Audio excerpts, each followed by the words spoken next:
अस्सलाम वालेकुम वरहमतुल्लाहि वबरकातुहू। दोस्तों अली हसन अब्बासी किताब आहे हुॾोथी हुॾीअं। लेखक सैयद असामुद्दीन राशिदी। क़िस्त 28। सालनि जी ॻाल्हि आहे, पूरी यादगिरी कान थी पवे, पर ख़ुदा न भुलाए त 1928 ईस्वी धारे जो वाक़ियो आहे। अमान अल्लाह ख़ान तख़्त तां दस्तबरदार थी इटलीअ में वञी पनाह गुज़ीन थियो हो। अफ़गानिस्तान ते अंग्रेज़नि जे हुशीअ ते पहिरियों बच्चो सको क़ाबिज़ थियो। उन खां पोइ चयो ईअं थिए वियो त हुननि ई नादिर ख़ान ऐं संदसि भाइरनि खे पेरिस मां आणे अफ़गानिस्तान पहुचायो आहे। हिंदुस्तान जे क़ौम परस्तनि जी हमदर्दी अमान अल्लाह ख़ान सां हुई, छाकाणि त खेसि अंग्रेज़नि जो वॾे में वॾो दुश्मन सम्झियो वियो थे।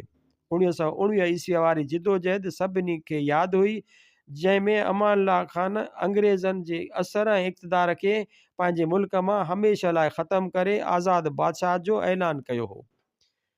अफ़गानिस्तान जे कोहिसारनि जो उहो जवान साल ऐं जवान वक़्तु क़बूल सीरत ऐं क़बूल सूरत मालिक ऐं मुख़्तार जॾहिं 1925 ईस्वीअ में दुनिया जे दौरे ते निकितो, तॾहिं हर कंहिं मुल्क खेसि हथों हथ खयूं। शाहाणे इस्तक़बाल जी बिल्कुलु नई ऐं निराली तारीख़ तयारु थी वई। दुनिया जे अख़बारुनि बि वसऊं कोन घटायो। हुननि त उन करे बि अमान अल्लाह ख़ान जे ख़बरुनि खे वॾियुनि वॾियुनि सुर्ख़ियुनि सां इशाअत थिए ॾिनी, जो खेनि यकीन हो त उन मां अंग्रेज़नि खे मिर्च लॻंदा। अमान अल्लाह ख़ान जी उन मक़बूलियत जो फ़ाइदो वठी पंजाब जे मौक़े शनास टोपी साज़नि झटि खणी अमान इलाही टोपी ठाही। दिल्लीअ जे टोपी साज़नि वरी संदसि हिकु ॿी टोपीअ जो नक़ुलु कयो। अलगरज़ हिंदुस्तान जे नकाल ऐं सादा दिल मुस्लमाननि, जीअं कंहिं ज़माने में तुर्की ख़लीफ़नि जे ततब में तुर्की टोपी या पोइ अनवर पाशा जूं टोपियूं पातियूं हुयूं, तीअं अमान इलाही टोपियुनि खे बि खणी मथे ते रखियो। असल में टोपी साज़नि जो मुक़ोम अची वियो, जन साल अध में लख कमाए वरिता। अंग्रेज़नि खे त 1919 ईस्वीअ खां ई अमान अल्लाह ख़ान सां दुश्मनी हुई। वेतर जो पंहिंजे दौरे जे दौरान हिननि सॼी आलिम ऐं ख़ासि तरह हिंदुस्तानियुनि जूं दिलियूं हथ करे वरितियूं। तंहिं त मुर्गो ई अंग्रेज़नि जी इंतकामी जज़्बे वारी दुहीअ खे दुखाए उन जी बाहि खे सफ़ा भड़काए छॾियो। पाण अञा दौरे ते ई हो जो पुठियां हिननि अफ़गानी कोसारनि अंदरि पंहिंजो कमु शुरू करे ॾिनो। पैसा, एजेंट, ग़लति अफ़वाह, फ़र्ज़ी तस्वीरूं, बेपाड़ा बोतान ऐं कूड़ा इल्ज़ाम अफ़गानिस्तान जे कुंड कुड़छ में पहुची विया। अमान अल्लाह जीअं दौरे तां मोटियो, तीअं यूरोप जी तरक़ीअ खां मुतासिर थियो आयो हो। पंहिंजे मुल्क खे बि यूरोप जी कड़ीअ ते पहुचाइण लाइ अचण साण हिन हिकु तवील तरक़ी प्रोग्राम रिथे, उनखे फ़ौरी अमल में आणु घुरियो। उन प्रोग्राम में स्कूलनि, कॉलेजनि, यूनिवर्सिटियुनि, मिलिट्री एकेडमियुनि, लोह जे कारखाननि, हवाई जहाज़नि ऐं जंगी सामान ठाहिण जूं के रिथाऊं हुयूं। जहिड़ो छोकिरनि ऐं छोकिरियुनि जी तालीम, अंग्रेज़ी वज़ाक़त जा कपिड़ा पाइणु, घर में फर्नीचर रखणु ऐं मेज़ कुर्सीअ ते खाइणु, सफ़ाई ऐं सुठाईअ सां रहणु, परदे खे घटाए ग़ैर शरई ड्रिघनि ऐं बेतरतीब ऐं अणसफ़ा थींदड़ सुहारियुनि ते पाकियूं फेराइणु। अंग्रेज़नि जेके अफ़वाह फैलाए छॾिया हुआ, उन्हनि मवाद त अॻु में ई तयारु करे छॾियो हो। उन में फ़क़ति चवाती ऐं चिणग जी देरि हुई, जेका उन्हनि तरक़ियाती प्रोग्रामनि लाइ छॾी। सभई मुला ऐं ख़ान उथी खड़ा थिया। अंग्रेज़नि जा पैसा पाणीअ वांगुरु वही रहिया हुआ। मुला शोर बाज़ार जो नालो असां उन ई वक़्तु ॿुधो हो। मतिलबु त ॾिसंदे ॾिसंदे अहिड़ो ममण मतो जो अफ़गानिस्तान जे तख़्त ते बची सकी जहिड़ो मामूली माण्हू क़ाबिज़ थी वियो ऐं मुल्क जो असली वारिस सिधो वञी इटलीअ पहुतो। अमान लाइ जॾहिं मुल्क छॾियो त कंधार खां निकिरी चमन में आयो, उतां रेल में सवार थी जेकबाबाद, रुक, रोहिड़ीअ, समासटा खां दिल्ली ऐं उतां सिधो बम्बई वियो। हिननि अखियुनि कुझु ॾींहं अॻे संदसि उहो जाह ऐं जलाल बि ॾिठो, जॾहिं संदसि स्पेशल ट्रेन मथां अंग्रेज़ी हवाई जहाज़ गुल घोरींदा थी विया। ऐं हाणे वारीअ हिन कसम पुरसीअ जो हाल बि पसियो जो ॿ फर्स्ट क्लास मामूली गाॾा, उन्हनि में पाण ऐं संदसि आकाए दर दरियूं बंदि, न साज़ो सामान, उहे ई लटा जेके बदन ते, न पूरो जोराबो, न सॼी जुती। बहरहाल साबिक़ शाह अफ़गानिस्तान हर मैजेस्टी द किंग अमान अल्लाह ख़ान जॾहिं बम्बईअ मां हिंदुस्तान जो साहिल छॾियो, तॾहिं मसे वञी अंग्रेज़नि खे साह पेट में पियो। अमान ला ऐं संदसि घरवारीअ जूं एतराज़ जोगियूं लेकिन फ़र्ज़ी तस्वीरूं अफ़गानिस्तान में तक़सीम कयूं वयूं, जन में ॾेखारियल हो त अमान ला ऐं संदसि बीबी शराब पीअनि था, यूरोप में ग़ैर मर्दनि ऐं औरतुनि सां नाच कनि था।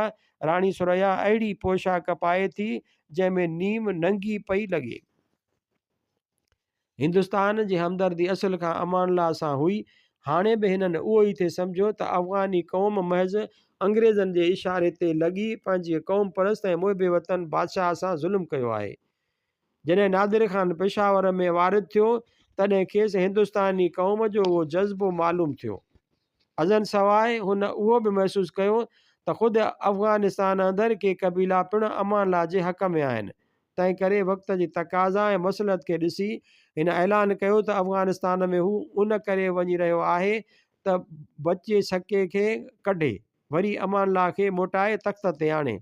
मुतबरिक सूरत, सुफ़ेद सुवारी, मुड़ुसु ॾिसणु वाइसणु, पंज ई वक़्त निमाज़ बा जमात, सभिनि खे एतबार अची वियो, सभिनि खे ख़ातिरी थी त ॼाण हक़ हक़दार खे मिलियो। अंग्रेज़नि जे कुख जो कान ॼाण मोटी अची कमान भीड़ो थियो। मौलाना ज़फ़र अली ख़ान हसबे दस्तूर इस्लामी अख़वत वारे जज़्बे जे मातहत न छड़ो लाहौर जी स्टेशन ते नादिर ख़ान वारनि जो शानदार इस्तक़बाल कयो, बल्कि जोश में बिना टिकेट हलंदीअ गाॾीअ में साणनि चढ़ी पिशावर ताईं वञी पहुतो, जितां अंग्रेज़नि ज़बरदस्तीअ खेसि मोटाए लाहौर आणे छॾियो। मौलाना जी तहरीक ते हिंदुस्तान जे मुसलमाननि नादिर ख़ान जी इमदाद लाइ हिकु अज़ीम जशन जैश इस्लामी मुरतब करण जी कोशिश कई। उन्हीअ खे ज़ोर वठाइण लाइ आगरे जी मशहूरु शाइर हज़रत सीमाब अकबर आबादीअ पंहिंजे हफ़्तेवार इख़बार ताज में हिकु मुतरनम नज़म शाया कयो, जंहिंजो आख़िरी बंदि हो कंधार चलो कंधार चलो। बहरहाल जॾहिं शाह वली ख़ान क़ाबिल फ़तह कयो ऐं उनजो ऐलान हिंदुस्तान अंदरि थियो तॾहिं मुसलमाननि चरागां कया, मिठाइयूं विरायूं ऐं अहिड़ा ख़ुशि थिया ॼणु संदनि पंहिंजा काज सिधा थिया आहिनि। मौलाना ज़फ़र अली ख़ान फ़ौरन हिकु शानदार नज़म ज़मींदार में खणी शाया कयो। मुसदस जी आख़िरी सिट हलंदड़ हुई, फ़ातिह टल फ़ातिह काबुल हुआ। अलगरज़ उन ई हद ताईं असांखे दिलचस्पी हुई ऐं अफ़गानिस्तान जे मामले सां असांजो तालुक़ु हो। अखियूं हाणे नादिर ख़ान जे ऐलान ॾे हुयूं, हर मुसलमान जी दिलि धड़की रही हुई, सभिनि जा कन ओॾां हुआ। इंतज़ारु उहो हो त कॾहिं थी नादिर ख़ान जी सदा कोहिसारनि सां टकराए बुलंद थिए त हक़ हक़दार रसीद। लेकिन जॾहिं उहो वक़्तु आयो तॾहिं हैरत जी हद न रही। ऐलान थियो त लोई जिरगे ख़ुदि हज़ मैजेस्टी किंग नादिर शाह गाज़ी ख़ुल्दुल्लाह मलिका खे अफ़गानिस्तान जे तख़्त ऐं ताज जो मालिक ऐं मुख़्तार तस्लीम कयो। हिंदुस्तान जे जोश ऐं जज़्बे ते ॼण कंहिं पाणीअ जा थधा घड़ा परटे छॾिया।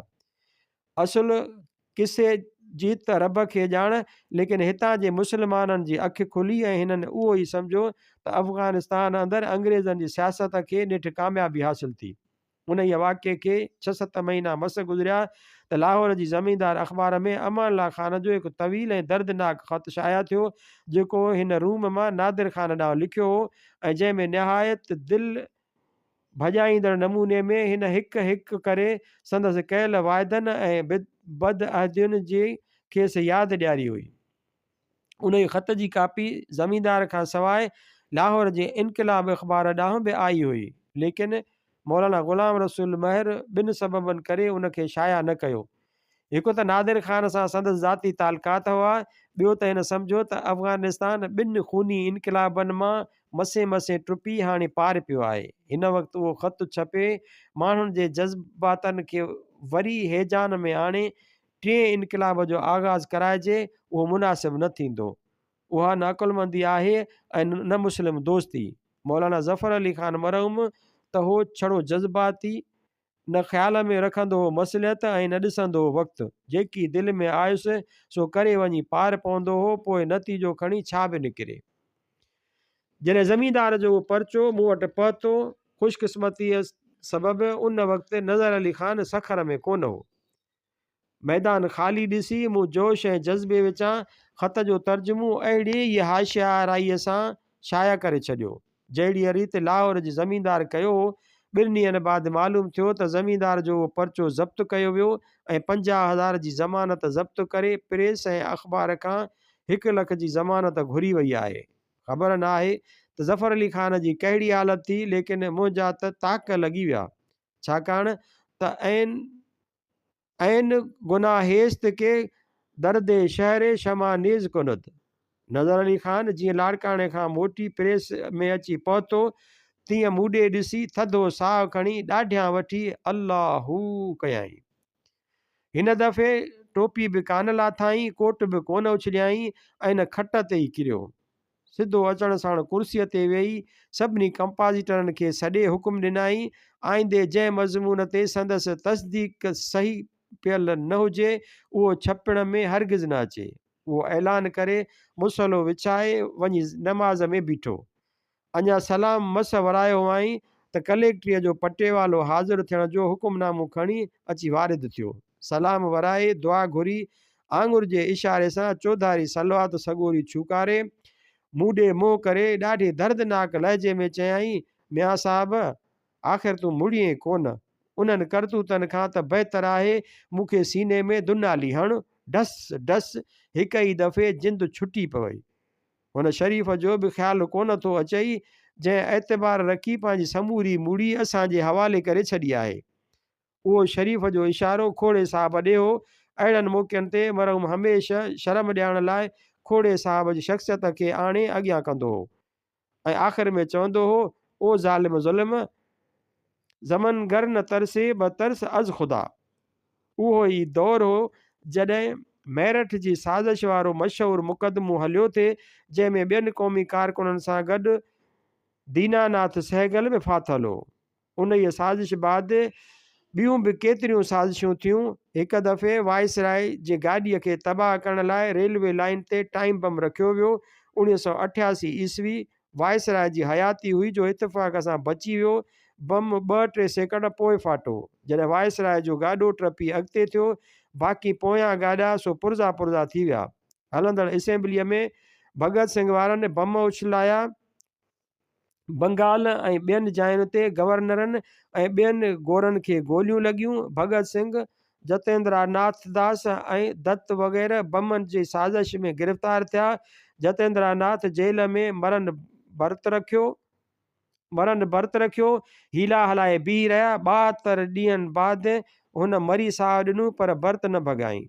जॾहिं मोह तॾहिं मौलाना ज़फ़र अली ख़ान मोरके जो हिकु नज़म ज़मींदार में शाया कयो। बन नहीं सकता सलाहदीन अयूबी अगर हिंद की हुर्मत पे मर मिट और जतेंद्र दास बन। दीनानाथ सहगल खे पाकिस्तान बणजण खां पोइ मां कराचीअ में ॾिठो, जॾहिं हू फरबसाऊ कंपनीअ जे वफ़द सां गॾु आयो हो।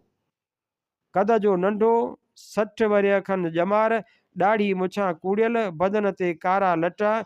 मां खांसि पुछियो, हाणे त आज़ादी मिली आहे, कारनि लटनि खे त हिन वक़्तु लाहिणु घुरिजे। ॾाढे ॾुखोए लहजे में चयाईं, लेकिन मुंहिंजो मातम त अञा जारी आहे। ही जो हिंदू मुस्लमाननि जो निफ़ाक़ हलियो अचे। हीउ मुक़दमो 4 साल हलियो। 1929 ईस्वीअ खां 33 ईस्वीअ हिन में ॿिया बि केतिरा मुल्ज़िम हुआ, जहिड़ोकि एसे डांगी, एम.आर. घाटी, HC वसाइना, मुज़फ़र अहमद, M.A. मजीद ऐं 3 ग़ैर मुल्की बि हुआ, जन मां हिकु अंग्रेज़ हो। जुमिले 40 खनि मुजाहिद गिरफ़्तार हुआ। 1929 ईस्वीअ जे असेंबलीअ में बम हयूं वियो। मोहम्मद पनाह ख़ान रखण उन वक़्तु बहसियत मेंबर जे मौजूदु हो, जंहिं चशमदीद किस्सो ऐं पैदा थियल फ़िज़ा जो बयानु कयो। असल में उन्हनि ॻाल्हियुनि जी इब्तिदा उन ई लूण वारी तहरीक सां थी हुई, जंहिंखे महात्मा गांधी डांडीअ वारे मार्च 1930 ईस्वीअ सां शुरू कयो ऐं बारदोली तहरीक वल्लभ भाई पटेल खे जनमु ॾिनो। बाक़ी वाक़िया उन ई सिलसिले जूं जुदा जुदा कड़ियूं हुयूं। भगत सिंह वारनि जूं तस्वीरूं हर हिकु घर में टंगिजी वयूं। हिंदू तोड़े मुस्लमान, जवान खां पोड़े, औरतूं खां मर्द घर छॾे ॿाहिरि क़ौमी मैदान ते निकिरी आया। मेरठ वारनि खे सज़ा आई, भगत सिंह ऐं संदसि साथियुनि खे फाई आई। भगत सिंह जो लाश अंग्रेज़नि लाहौर जेल मां मुंहुं ऊंदाही कढराए रावीअ जे किनारे ते साड़ाए छॾियो। अंग्रेज़नि जो ख़्यालु बिल्कुलु सही हो त जेकॾहिं लाश मालिकनि जे हवाले थींदो त ममण मची वेंदो, जंहिंखे ठाहिणु ऐं टाहिणु ॾाढो ॾुखियो थी पवंदो। लेकिन अंग्रेज़नि जे उन ई अमल बि का घटि बाहि कान लाथी। सॼे मुल्क में मातम पइजी वियो ऐं हिंदुस्तानियुनि जे दिलनि में गोया अंग्रेज़नि पंहिंजे उन ई करतूत सां बड़छियूं हणी कढियूं। कांग्रेस आईंदे साल 1931 ईस्वीअ ते पंहिंजो इजलास लाहौर में रावीअ जे किनारे ते ऐं उन ई जाइ ते कयो जिते भगत सिंह जी लाश खे साड़ियो वियो हो। जवाहरलाल नेहरू उन ई साल पंहिंजे वालिद खां कांग्रेस जी सदारत वरिती हुई ऐं कांग्रेस जो उहो ई इजलास हो जंहिंमें आज़ादीअ जो ठहराव पास कयो वियो। भगत सिंह जी वालदा उन ई मौक़े ते पंहिंजे पुट जा सड़ियल हॾा खणी अची इजलास में निकिती। जज़्बाती जवाननि जो ख़्यालु हो त कांग्रेस जो जवान सार सदर भगत सिंह जे इंतकाम वठण लाइ ज़रूरु कंहिं लड़ाकू प्रोग्राम जो ऐलान कंदो, लेकिन खेनि उन वक़्तु शदीद मायूसी थी जॾहिं इंतकामी प्रोग्राम त बजाए ख़ुदि पर कांग्रेस उन ई सिलसिले में ठलो ठहराव बि पास कोन कयो। ख़ैर, कांग्रेस जो तजुर्बेकार मुहिंदार त अज़ीम मक़सदनि जे हासिल करण वारी राह में भगत सिंह जी शहादत खे बि हिकु मंज़िल सम्झी पाण अॻिते टपी वियो। लेकिन इंतिहा पसंदनि ऐं पुरजोश जवाननि जे जज़्बे ऐं इख़लास खे ॾाढो सदमो पहुतो। जवाहरलाल लाहौर मां कमु पूरो करे पंहिंजे अयाल समेत सिधो मुअण जे दड़े ते आयो। जॾहिं उतां थी मोटियो उन वक़्तु सखर जे स्टेशन ते मां वञी साणसि मिलियुसि। संदसि घरवारी ऐं शायदि संदसि न्याणी माई इंदिरा गांधी बि हुई। सभिनी खे पहिरियों दफ़ो मां उते ॾिठो। मुंहिंजे कार्ड पहुचण ते जॾहिं जवाहरलाल गाॾीअ मां ॿाहिरि निकिरी आयो उन वक़्तु मां खांसि भगत सिंह जे बारे में उहो ई सवाल पुछा जेके हर ग़ैर तजुर्बेकार ऐं जोशीले जवान जिते किथे खांसि पुछिया थे। हिन बि मूंखे उहे ई जवाब ॾिना जेके ॿियनि खे ॾींदो आयो थे। मोटी अची उहे समूरा सवाल जवाब मां सिंध ज़मींदार में शाया करे छॾिया। ख़ैर, जोश ऐं जज़्बो त हो, लेकिन अख़बार में शाया करण मां वॾी मुराद उहा बि हुई त जीअं माण्हुनि खे मालूम थिए त आउं बि कांग्रेस जे सदर ऐं हिंदुस्तान जे जवान वक़्तु नौजवान लीडर सां इंटरव्यू करे चुको आहियां। ख़ुदा लॻी ॻाल्हि कबी, ख़ान बहादुर खोड़े खे उन्हनि ॻाल्हियुनि जी रतीअ भर परवाह कान थींदी हुई, बल्कि उल्टो हू ख़ुशि पियो थींदो हो। असल में साहु निकिरंदो हो आगा साहब मरहूम जो। खोड़े साहब जो त कंदो छड़ो मुंहुं ओलो हो। बहरहाल ज़ब्त त मां बि घणो कंदो हुयुसि, लेकिन कॾहिं कॾहिं अहिड़ीअ रीति बेअख़्तियार कमान मां तीर निकिरी वेंदो हो जंहिंजे तेज़ीअ ऐं तिखाईअ जी कल्ह उन वक़्तु पवंदी हुई जॾहिं नज़र अली ख़ान जूं अखियूं ॻाढ़ियूं, चप सुकल ऐं मुंहुं लाल अॻियां नज़र ईंदो हो। 23 मार्च 1931 ईस्वीअ ते अधु राति जो खेनि रावीअ जे किनारे ते फांसी ॾिनी वई। 31 डिसंबर 1931 ईस्वीअ जी उन राति जो पहिरियों दफ़ो कांग्रेस मुकमिल आज़ादीअ जो ठहराव पास कयो। मथी ख़बर पवण बाद नज़र अली ख़ान हिन दफ़े ॿ कम कया। हिकु त अबू बकर कंपाज़िटर ऐं गेलाराम मशीन मैन ते 10-10 रुपया ॾंड विधाई ऐं ॿियो मेरठ वारे केस में फाथल क़ौमी कारकुन दीनानाथ सहगल जो नालो, जंहिंखे जनम टीप ऐं कारे पाणीअ जी सज़ा अची चुकी हुई, मुस्तक़िल तरह मूं ते रखी छॾियईं। उन खां पोइ मरहूम हमेशह सॾींदो, ओ दीनानाथ सहगल, मियां ही कहिड़ो कलूर कयो अथई। उन्हनि मुसलसल वाक़िअनि मुंहिंजे जोश ऐं जज़्बे खे मारे ऐं मरोटे छॾियो। हथियार थेके वेही रहियुसि, जंहिंखां पोइ पंहिंजी क़ौमी जज़्बे जे इज़हार जो वरी सिंध ज़मींदार में कॾहिं मौक़ियो कोन मिलियो।